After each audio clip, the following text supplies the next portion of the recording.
Okay, so I'm going to begin my assessment. I do not have anybody to act as a patient or a mannequin, so went to Walmart and grabbed the biggest teddy bear I could find. And so I'm going to walk up to the scene. I'm going to look around, see if the scene is safe. The scene is safe. I have my BSI on, so I'm ready to go for that. I'm looking around even more, see if there's any witnesses around, any bystanders, and there are none, so I can't get any history regarding that. And so I'm going to get my general impression of the patient. Appears to be a male in his late 20s, early 30s, somewhat of a severe trauma injury. And I'm going to have my assistant go and gain his C-spine to stabilize it. And we're also going to note that there's only one patient, no more than one patient.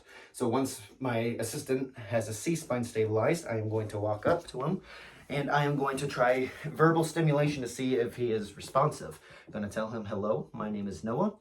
I am here to help you. Can you hear me? Are you okay? No response. We're going to also check for pain stimulation. No response. So we're going to call him unresponsive. And so because of that, we're going to check his airway. And so we're going to do a jaw thrust maneuver and listen. And he has got a little bit of snoring, so his tongue might be in the way. And he's rapidly breathing, perhaps a respiratory rate of around 36 respirations per minute. And so what we're going to do is we're going to add in an oropharyngeal airway and a nasopharyngeal airway, as long as we have his consent, which he is unconscious. So we will insert the OP and NPs. And once that is done, we're going to put on a bag valve mask, 15 liters, and it'll be 100% oxygen at approximately 12 to 20 breaths per minute. Then we're going to inspect it, see if he has any issue with that. Perhaps we need to suction, but it looks like there are no issues, no need to suction. After that, we're going to do a blood sweep. So I'm going to check a lot of his lower part of his body and constantly check the gloves to see if I can find any severe bleeding or potential severe bleeding. Now I'll do the other side as well.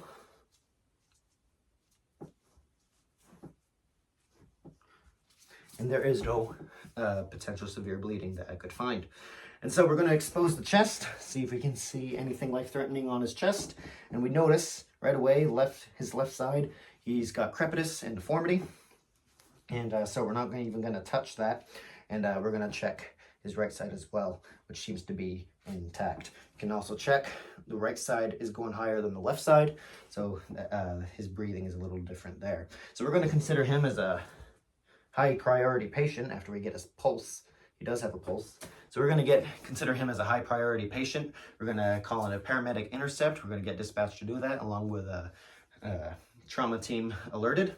I'm going to ask my assistant to go get a longboard stretcher and perhaps even a cervical collar. So now I'm going to begin my primary assessment.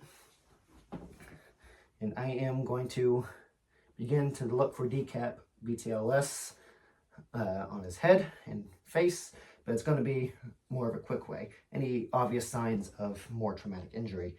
Not on his face, so we're going to move to the posterior side of his neck, and there's none there. Going to move to his clavicles, do one at a time, and then push in a little bit, do them at the same time, and they seem to be okay.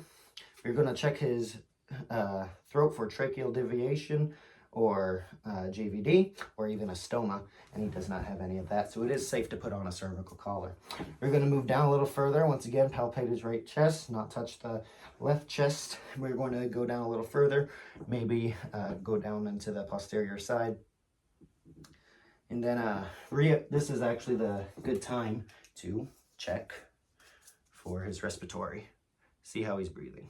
Look for breath sounds. And we're going to notice that his left side is a lot less than the right side. We're going to continue down as well. Go to his pelvis, press in lightly, check out his abdomen, see if there's any problem there.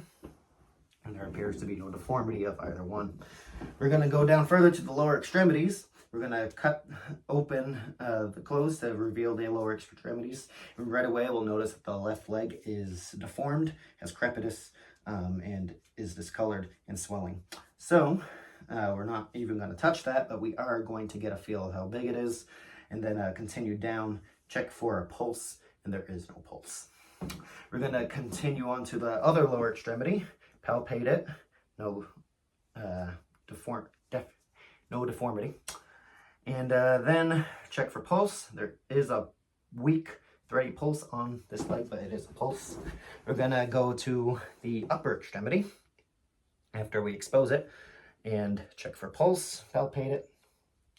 There is a pulse. Same with the other upper extremity, and there is a pulse.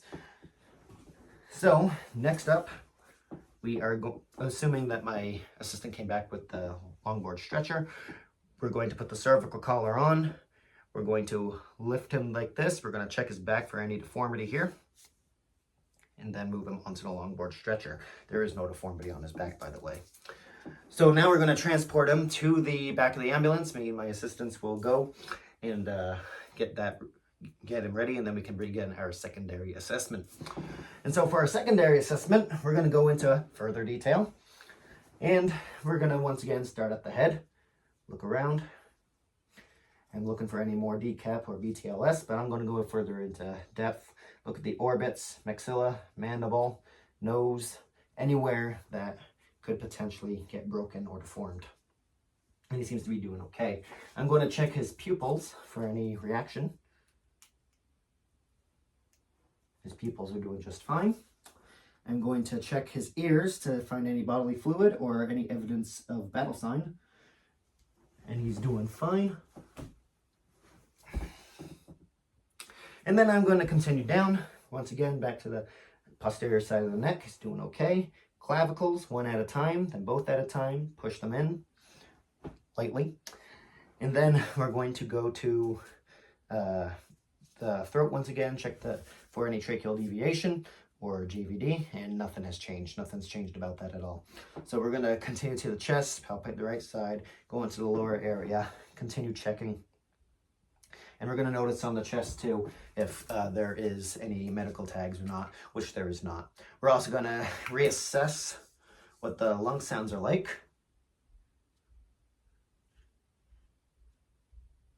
And nothing has changed about the lung sounds as well. So next up, we are going to continue down, pushing on the pelvis again, check the abdomen again, make sure nothing has changed regarding those. And then we're going to go back down to the lower extremities. We're going to put a traction splint onto the left lower extremity, just hopefully fix it. And then we are going to palpate the lower side and see if there's a pulse. It is the same. And then we're going to go to the other lower extremity, check here as well, check for a pulse, look for any medical tag along with the other lower extremity. Then we'll go to the upper extremity. Continue looking, get a pulse, look for any medical tags, and something I almost forgot about the feet, have him squeeze my hand, see if he can feel it. And then same with the other upper extremity. Pulse, squeeze my hand, any medical tag, see if he can push up, push down with his feet, with my hands. At this time, it'd also be a good time to take his blood pressure, get some of his vital signs. So I'm going to get his blood pressure here.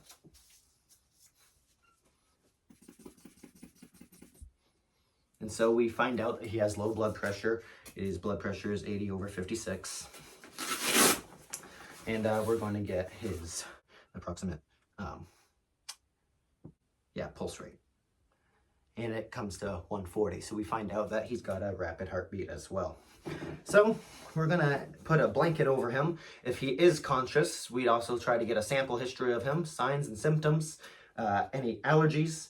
We're going to ask about any medications that he's taking, so that way you don't make a mistake if any medications contradict with each other. We're going to ask for his last oral intake, what did he eat last, drink last, and also the events that led up to his injury. After that, I think I already mentioned we're going to put a blanket on him. Excuse me.